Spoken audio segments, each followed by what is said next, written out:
Scorpios, I like you guys. I have a lot of Scorpio energy in my chart as well. Not so much direct, more like having a Pluto moon connection and stuff, and South Node in the 8th house, Mars in Scorpio. I have Mars in Scorpio, but I like this energy. So Scorpios, welcome, or cross watchers. We want to talk about what would be the perfect match for Scorpio energy. However, I need to remind you, we're talking about the archetypes. We would have to look at your entire chart. We're just talking about the Scorpio archetype, but you consist out of more than one archetype.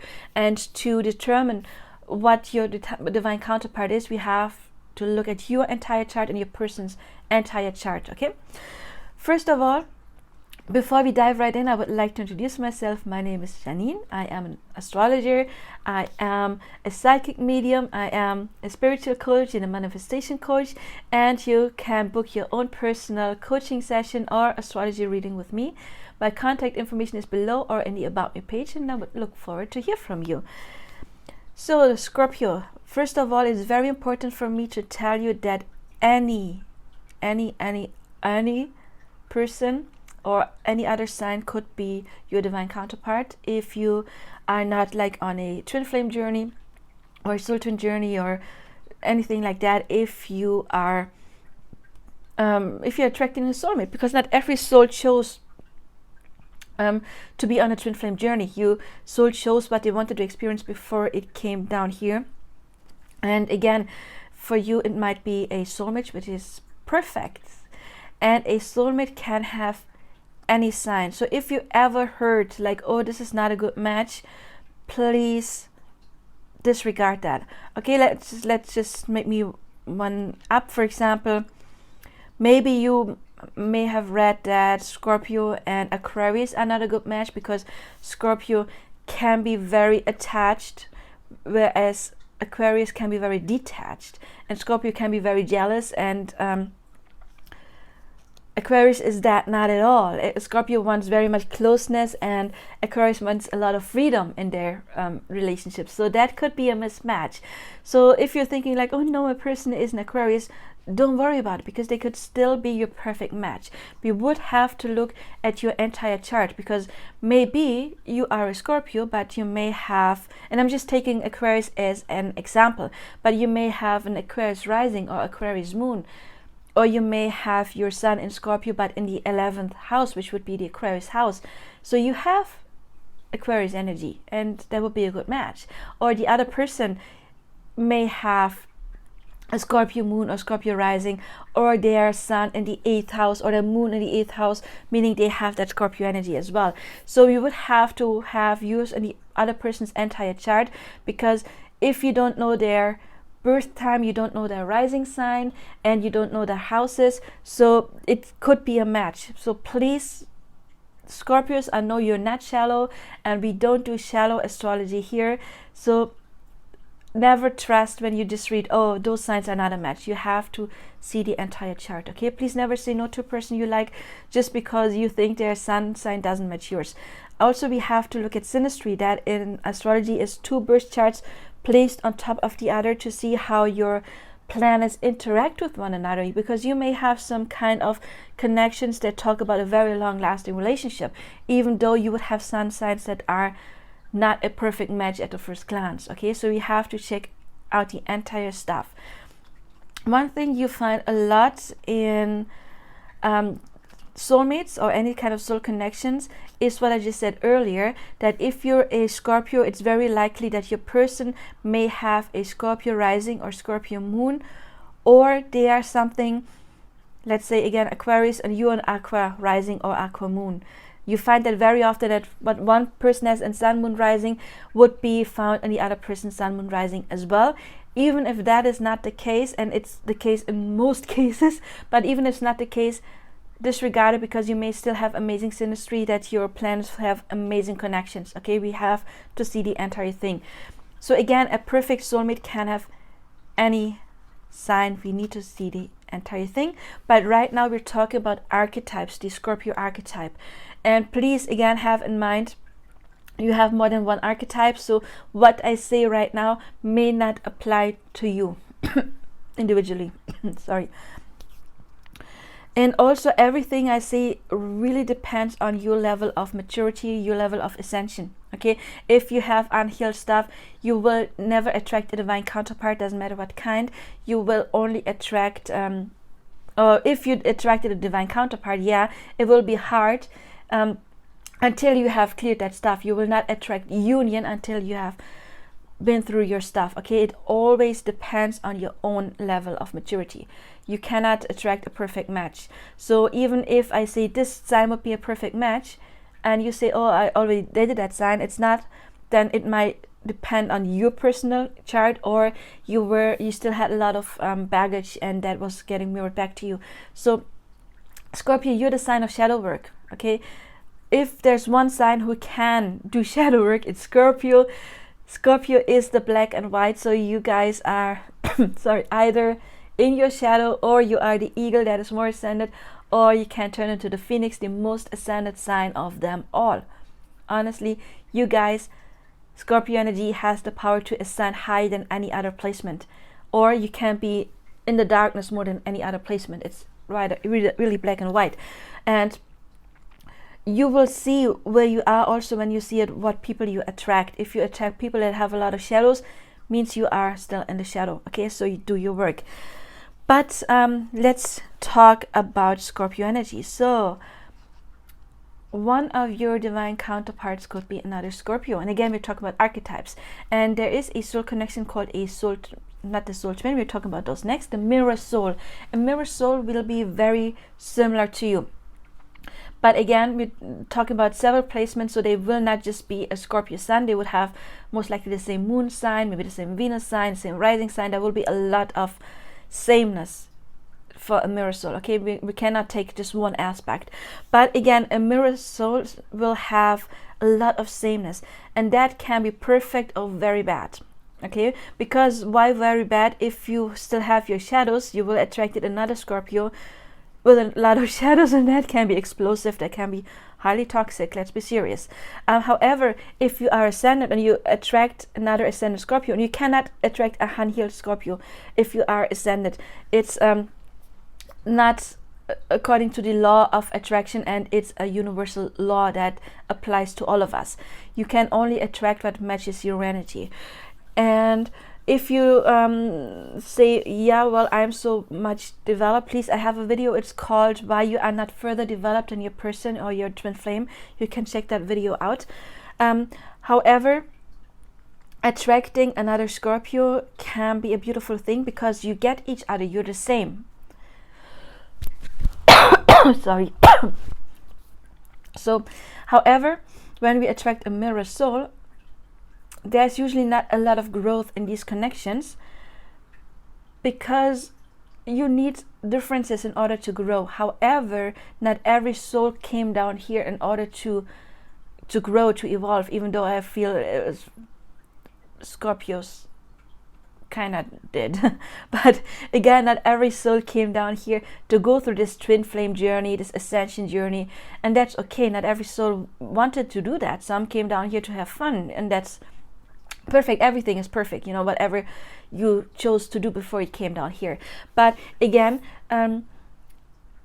when you attract another Scorpio, but again, we're talking about the archetype, somebody who is your mirror soul, somebody who is exactly very, very similar to you, then there is not a lot of growth because you need the outside factors in order for growth.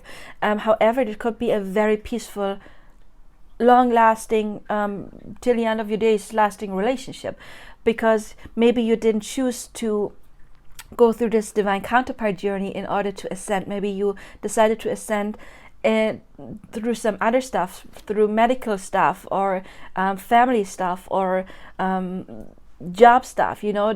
Or you decided to go to a monastery and meditate, you know, that you don't have to have this divine counterpart journey. Many souls nowadays chose this template to ascend, but it's not necessary. So maybe you can connect this, have this connection that's very peaceful, that's like your anchor, while you go through other stuff in order to ascend. You know, that is absolutely possible. I'm just saying there's not a lot of growth in this connection, which doesn't mean that this connection doesn't involve, but there's not a lot of being triggered to ascend, unless again you are still unhealed, and then this other person will trigger you like crazy, like no other, and that would not be working out. So a good match for you would be another Scorpio, depending on your level of ascension, your level of maturity. So you guys are a water sign, okay, and the other water signs, which would be Pisces and Cancer, would be a very good match, okay, because they bring the same element to the table. They are like you are feminine energy or water energy, so there's a lot of sameness going on already. And also in astrology, the water signs are all like 120 degrees apart, and they form a trine like this, and a trine is the most harmonious flowing aspect in astrology.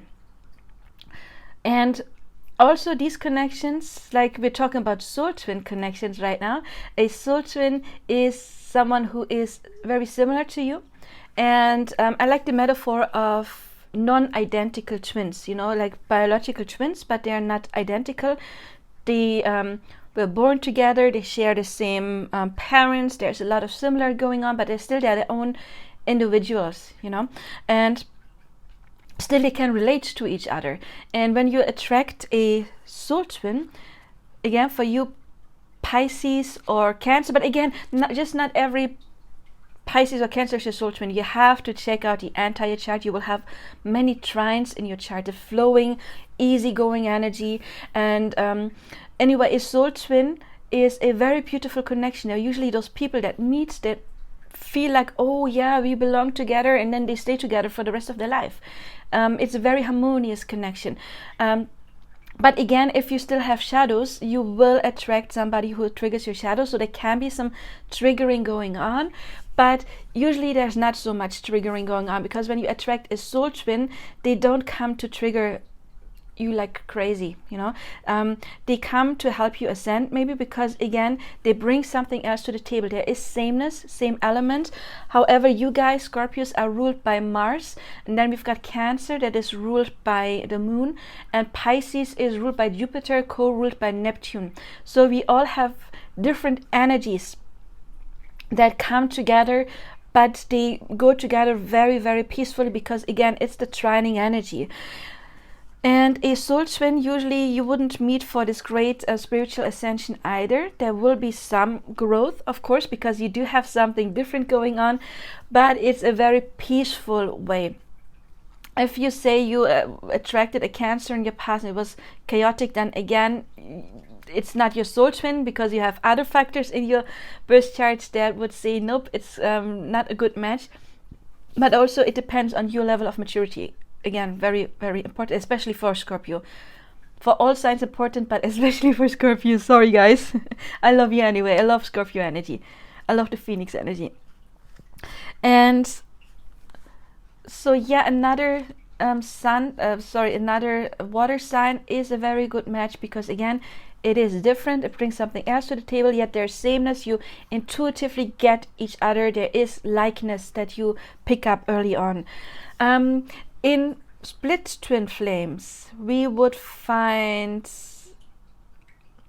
wait, let me think, I lost the first example. You're talking about Scorpio, Taurus, sorry. So we got here, you guys, water, and then we got here earth, and you see they're both feminine signs, and that has to be because opposing signs are always either masculine or feminine. The odd houses, you know, like 1, 3, 5, and so on, are masculine houses, and the even houses are feminine houses. You might say split twins, yeah, one is very feminine, the other is very masculine. Yes, absolutely. The thing is, they share an oversoul, and the oversoul is already either feminine or masculine. And I did explain that in my in-depth video about different kind of counterpart connections. So the oversoul already is more feminine or masculine. In this case, you have a more feminine oversoul. However, every soul has yin yang, has the other side in it. So you share the same oversoul, feminine soul, and then there was a split, and one of those parts got the more masculine side and one got the feminine side, okay? But in the oversoul, you are the feminine. However, since we always share everything, and even the feminine still shares masculine within her, and the masculine still shares feminine, but one got more than the other. And again, it's a bit complicated, but I explained it in the other video. So let me, I wanted to say something, I forgot it. Give me a second.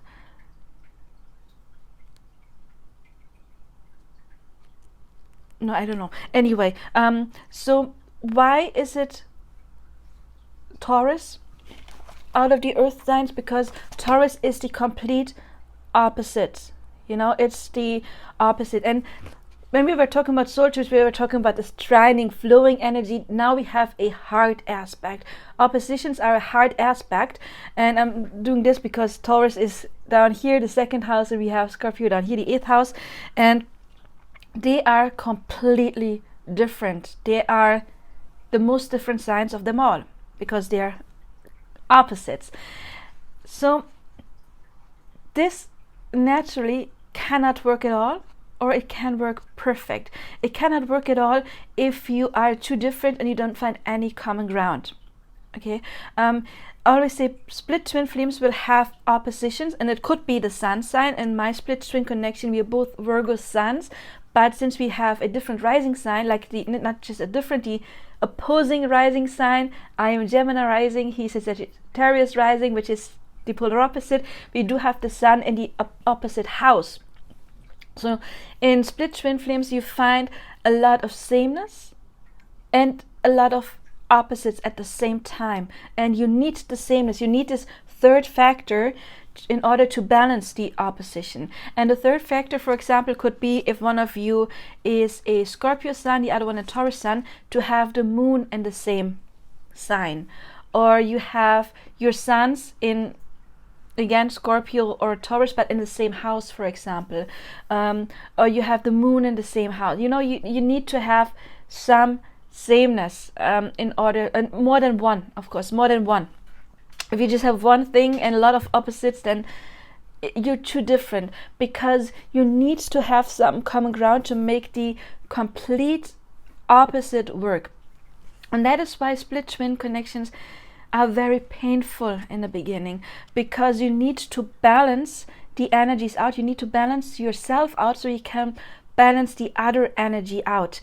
And again, you need this common ground to make peace with the other energy, and then of course it would be your perfect match.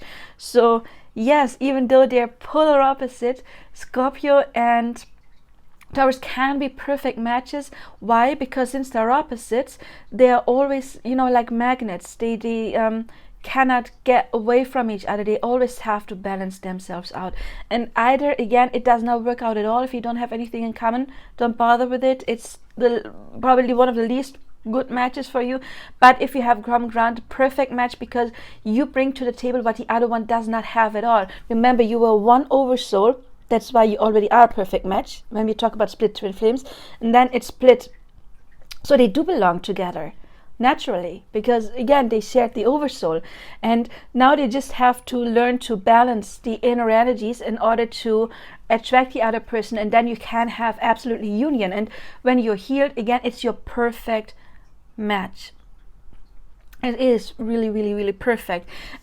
If you're unhealed, it's not a good match at all, to be honest, because then again, you will trigger each other like crazy. And since this is the opposition, this is what is making the split twin journey that painful. We have the runner chaser dynamic, we have healing your shadows, looking at everything you have oppressed, and that of course does not feel good. But once you feel it, then you learn to balance the energies, and then it's an amazing connection, and you can stay together for the rest of your lives. Another good counterpart, the best, like we see that in monadic twin flames. If you want to know what a monadic twin flame is, check out my divine counterpart video. A monadic twin flame will share the same energy naturally. You know, like a split twin, they need the third energy to balance the opposites. And with a monadic twin flame, they are the same soul. There was no split. There are one soul, and just the lower dimension, you know, like the physical is kind of like split, because they're separated in different bodies, but they share the same higher self, for example, whereas split twin flames have their own higher self, but on still higher dimensions they are connected. And that of course means that they must have the same energy, but not like soul twins. It must be complementary, yin yang. And for Scorpio, that would be Aries. And why Aries? Because you both are ruled by Mars. So you both, we could say, come from the same planet Mars. You're the same species. You're both Martians. However, Aries is the masculine aspect, and we do have it here.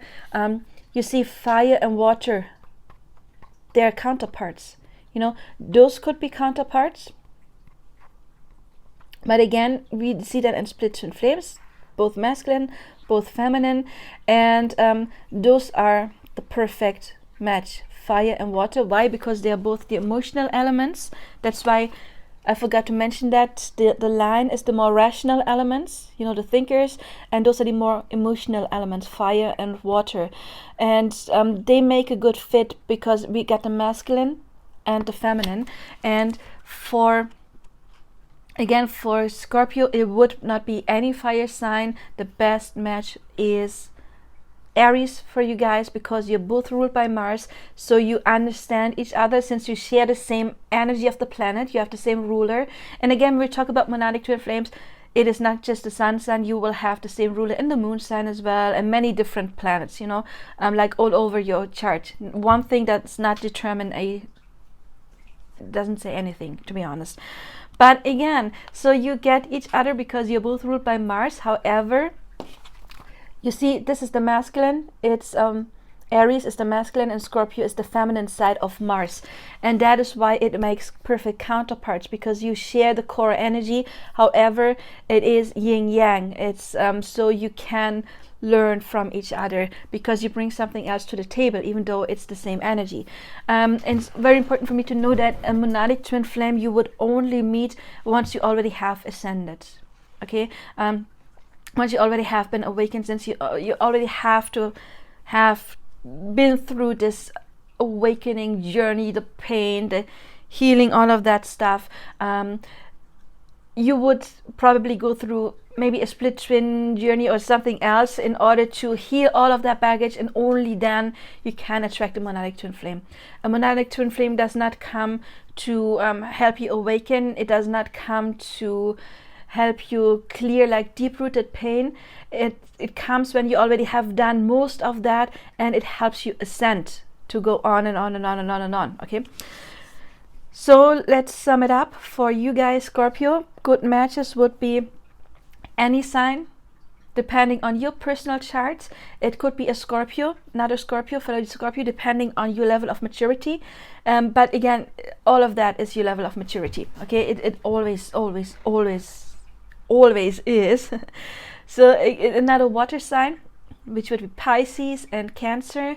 Then we do have, with the split twin, it would be Taurus, your opposite, but you need to have common ground. You need to make it work. You need to learn to balance the differences and find sameness. And then of course it would be Aries. Aries would be your natural counterpart, because again you share the Martian energy and you have this yin yang stuff going on. I hope this helped you. If it did, please help me by liking, subscribing, share my videos with your friends, help me grow my channel. And of course you can reach out for your own personal analysis and also for personal coaching. And I hope I see you in other videos. Check out my other content, and also you can check out my other channel, Magic Twin Flame and Soulmate Coaching, where I do pick a cards and twin flame readings. Okay, and I wish you all the best now. Bye bye.